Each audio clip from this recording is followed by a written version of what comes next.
Welcome back to Jaeger Racing, and today we're going to be looking at the Miata and some aero changes that I made to the Miata, which included a Verus rear wing and a Racebred front splitter. The test is basically going to be about feel, obviously, to see what kind of understeer, oversteer conditions we put into the car, and we're going to be doing it at Willow Springs Raceway.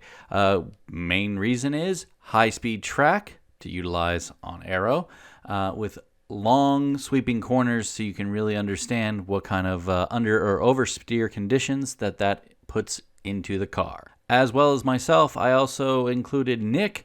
He is a resident Miata expert and has a lot of driving experience to be able to add some benefit to the testing.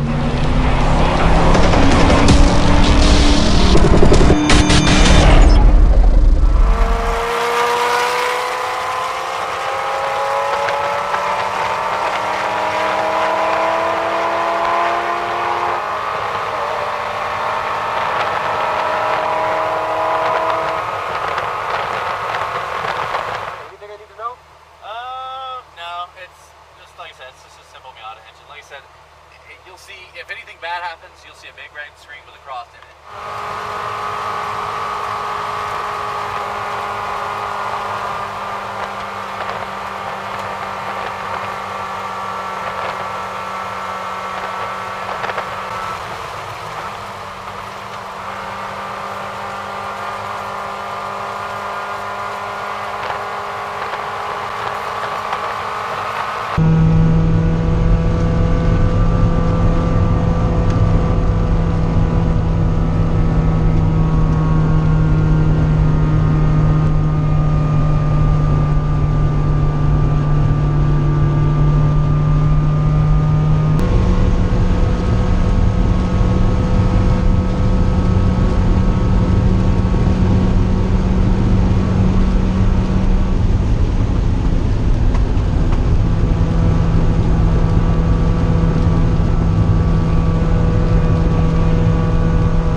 Alright, so the verdict is in.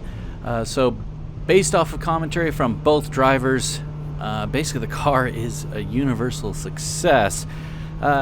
Easy to drive. Obviously, Nik Romano has driven many Miatas over these years, but it's a car that he could easily get in and easily push to the limit and find that limit relatively fast and continue to put good hard laps in. So that was very confidence-inspiring. Myself, same thing, felt the same way, easily able to go through. Obviously, as you can see going into turn 2, the uphill actually takes away some speed from the car, which, you know, if it was faster, it would really help. And we could utilize that aero a little bit more intelligently. But with what it has, it actually uses it marvelously. Car drives amazing and is super fun to drive. Makes it a pretty easy drive around Willow Springs with a lot of full throttle, just a few shifts involved to make sure you're at a correct RPM so that you can actually go up a hill. But other than that, great time, great driving, great products from Racebred. Professionally awesome for their mounts for the splitter. Makes it easy to get the splitter on and off in under 1 minute. And the Verus rear wing. It's kind of an unconventional design in terms of normal wings you see out there, but the whole point of it is to be low drag, and in a Miata you can't have any more drag than you can get away with, so let's make it as low as possible. So alright guys, thank you very much for watching, and make sure to like and subscribe for more content like this.